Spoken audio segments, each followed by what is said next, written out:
On February 8, 2026, the NFL generated an estimated $750 million in advertising revenue in a single night. More than 135 million people watched the Super Bowl halftime show. 5 million watched a conservative counter program streamed online. And the Christian alternative that sparked national momentum? Zero. 3 months earlier, a 90-second video from worship artist Corey Asbury triggered over 50,000 responses in less than 48 hours. The idea was simple. Rent a stadium, gather the biggest Christian artists, stream it nationally. Turn a cultural flashpoint into an evangelistic moment. Artists expressed interest. Venue owners reached out. Donors made inquiries. Momentum was real. Then a political organization entered the conversation. Turning Point USA announced its own alternative show. Meetings followed. Visions were described as incompatible. The worship leaders stepped away. The political organization moved forward. On Super Bowl Sunday, 135 million watched one stage. 5 million watched another. 0 watched the evangelistic crusade. This was not a canceled concert. It was a collision between influence systems, religious brand economies, political mobilization networks, corporate entertainment power.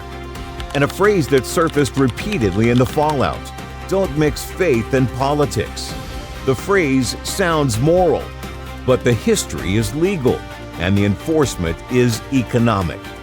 So what actually happened to the Jesus Bowl? Why did the spiritual movement retreat while the political machine accelerated? And when a vacuum opens in modern media culture, who fills it? Let's decode it. Welcome to Decoding the Darkness. September 28, 2025, 8:47 p.m. Eastern.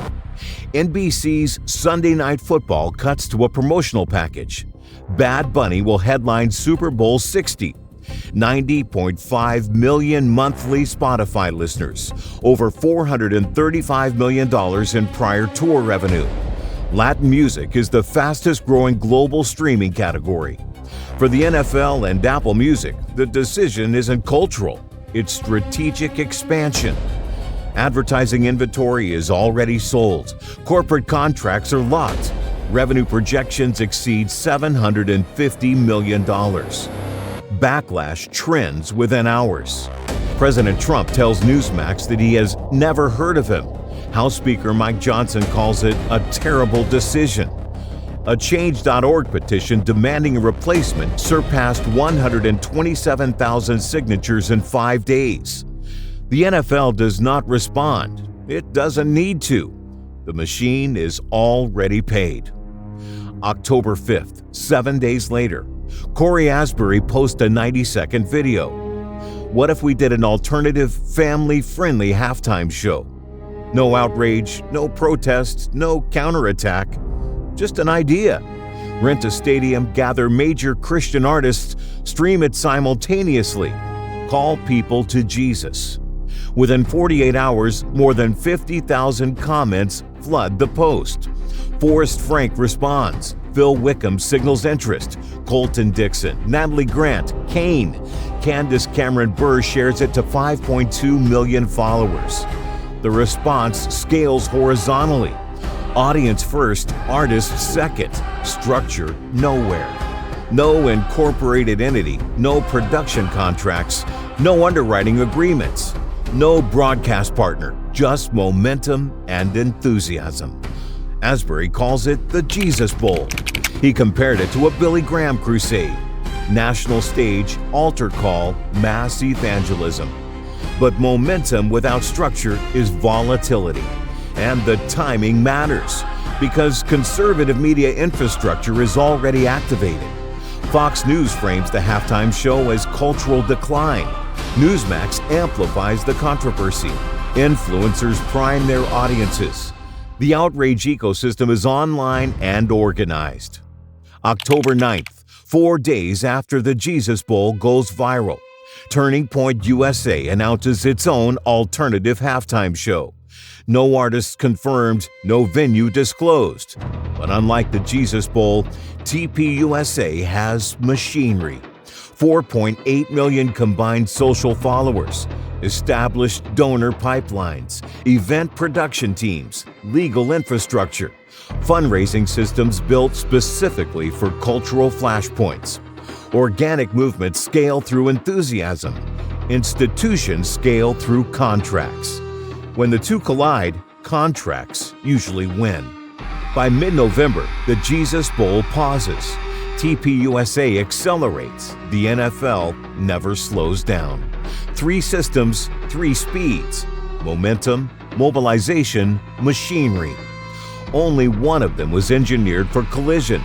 But this wasn't just a scheduling failure, it exposed something structural. The tension was never artists versus activists. It was scale versus structure. And structure favors whoever already controls it. Turning Point USA is not a church, but it benefited from the collision. It is a political advocacy organization. In 2024, it reported more than $80 million in revenue. Its operating model is built for cultural conflict. When controversy rises, engagement spikes. When engagement spikes, small donor donations surge. When donations surge, distribution expands. Outrage is not a byproduct, it is fuel. A Super Bowl counter program was structurally aligned with that fuel. Even if the production underperformed artistically, the mobilization value remained. Email lists grew, social engagement increased, donor pipelines activated, conflict converted. The Jesus Bowl operated inside a different economy. The Christian music industry generates roughly $700 million annually in the United States. Revenue flows through touring, streaming, merchandise, publishing, and church bookings. And bookings are everything. A worship artist with a politically neutral brand can perform at Southern Baptist megachurches, non-denominational campuses, Pentecostal conferences, Methodist youth events, and Catholic universities. That access is not spiritual, it is economic. Political alignment narrows that field. A worship leader perceived as partisan loses segments of the booking ecosystem. Fewer invitations, lower guarantees, higher risk. Agencies model those numbers. Managers calculate volatility. Teams advise caution. Neutrality becomes rational. Church venues themselves operate under nonprofit status.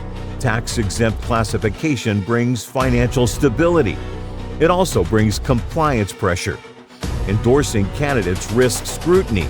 Scrutiny risks funding complications. Funding complications threaten operations. Aggressive enforcement is rare. The risk is enough. Over time, restraint becomes cultural. Caution becomes wisdom. Silence becomes stability. Now, compare the incentives. Political organizations are built to polarize. Worship brands are built to unify.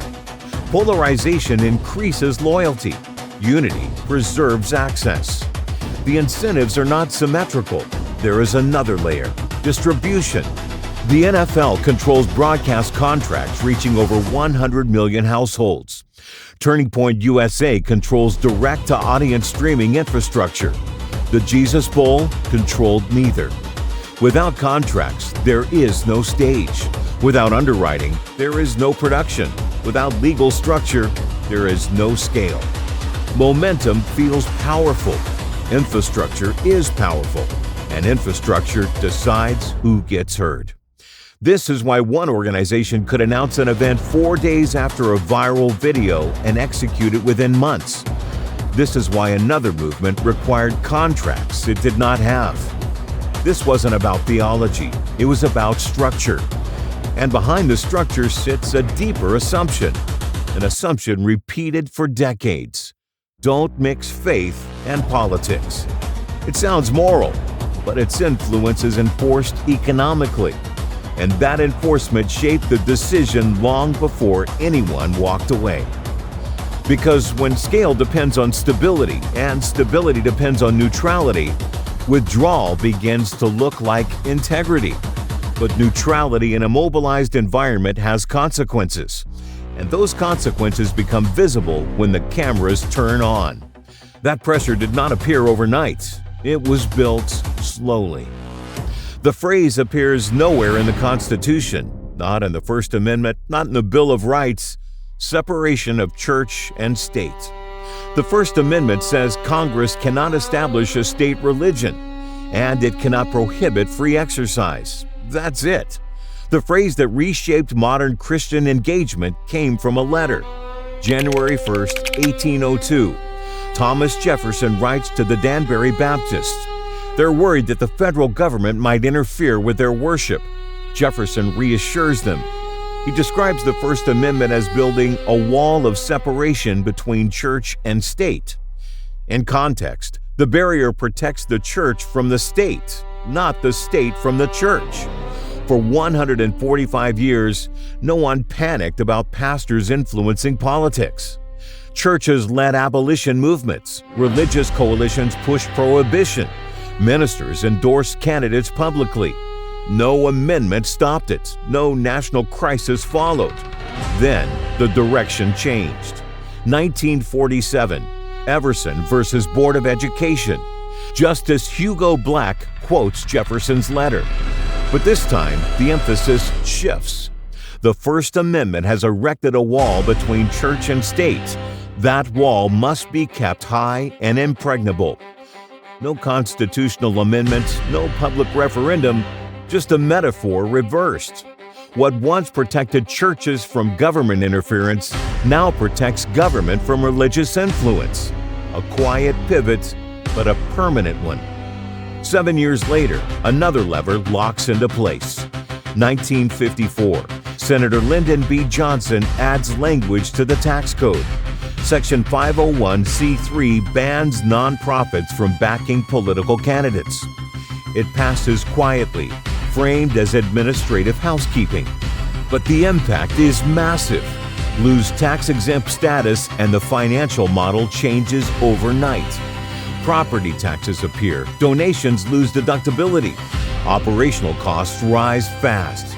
The IRS did not need to shut churches down. It just needed to make them nervous. Lawyers advise restraint.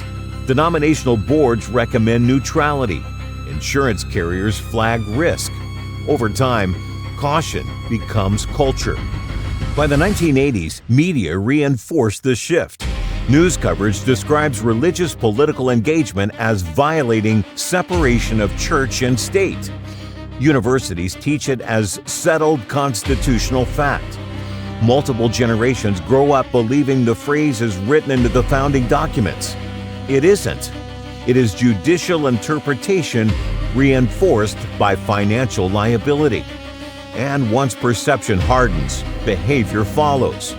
Now, return to October 2025. The Jesus Bowl comment sections. Early responses are soft.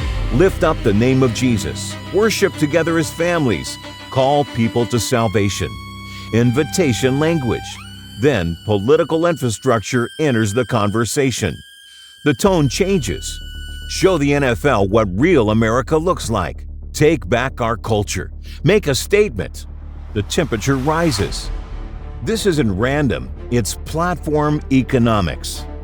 A 2023 MIT study analyzing 12.8 million tweets found that each additional moral emotional word increased retweet probability by 20%. Conflict spreads faster than invitation. Outrage spreads faster than altar calls. Engagement drives amplification. Amplification drives growth. Political organizations are optimized for that cycle. Spiritual movements are not. By mid-November, what looked like a theological dilemma was structurally predetermined. Engage politically and risk bookings, sponsorship money, and donor stability. Withdraw and preserve multi-market access. The choice wasn't born in October 2025. It was shaped in 1947, reinforced in 1954, normalized in the 1980s, accelerated by algorithms. The mechanism is complete. Law shifts direction. Tax code introduces liability. Media reinforces the narrative. Platforms reward escalation. When those forces converge, hesitation becomes predictable. And in a mobilized ecosystem, hesitation is displacement. The barrier did not remove faith from culture, it redirected influence. And redirection is quieter than opposition, but often more decisive. February 8th, 2026, Levi's Stadium, halftime. The Seattle Seahawks led the New England Patriots 15-7. Then America splits.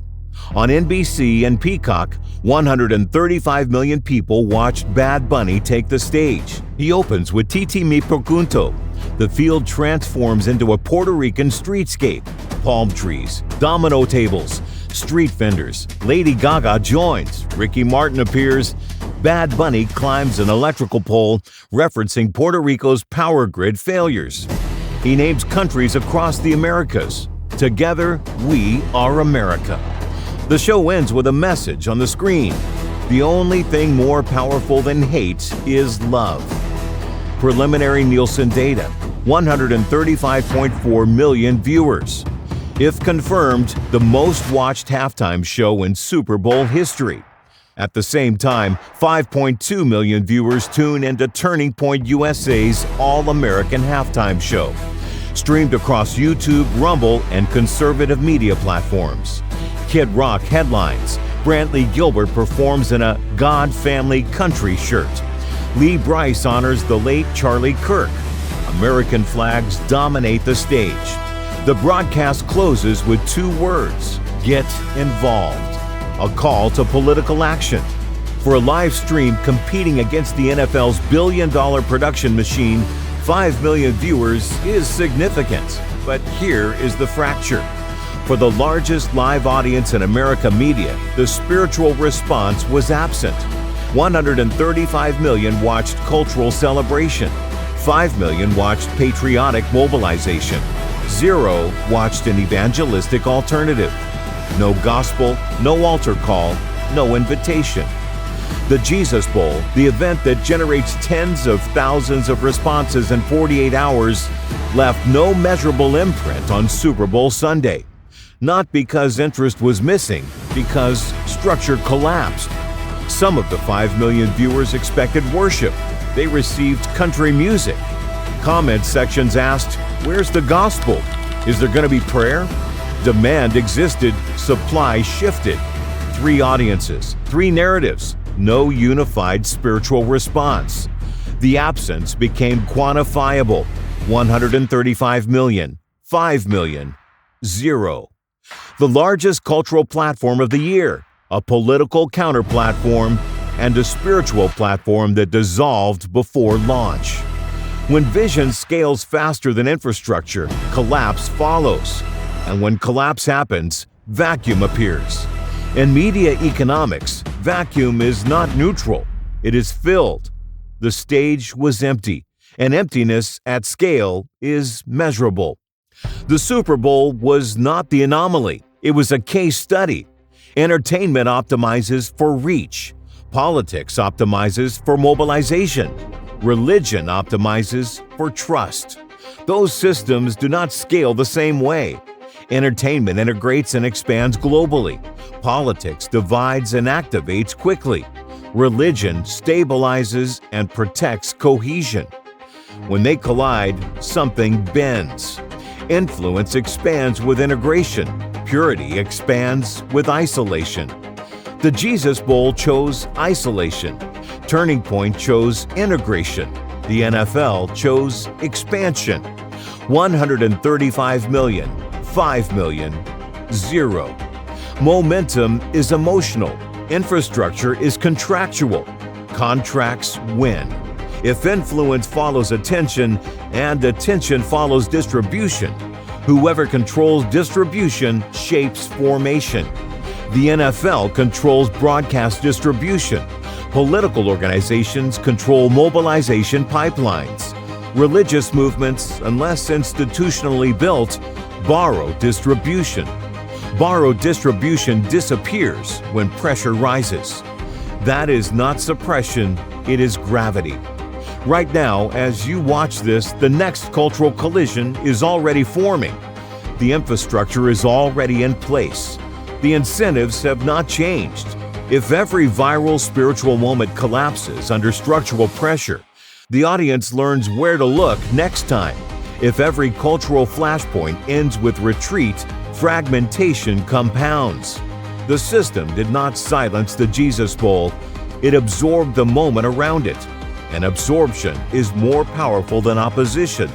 Opposition creates resistance. Absorption creates irrelevance. The halftime show ended. The system did not. The stage was empty, the audience was not. And in the space between vision and structure, influence is decided.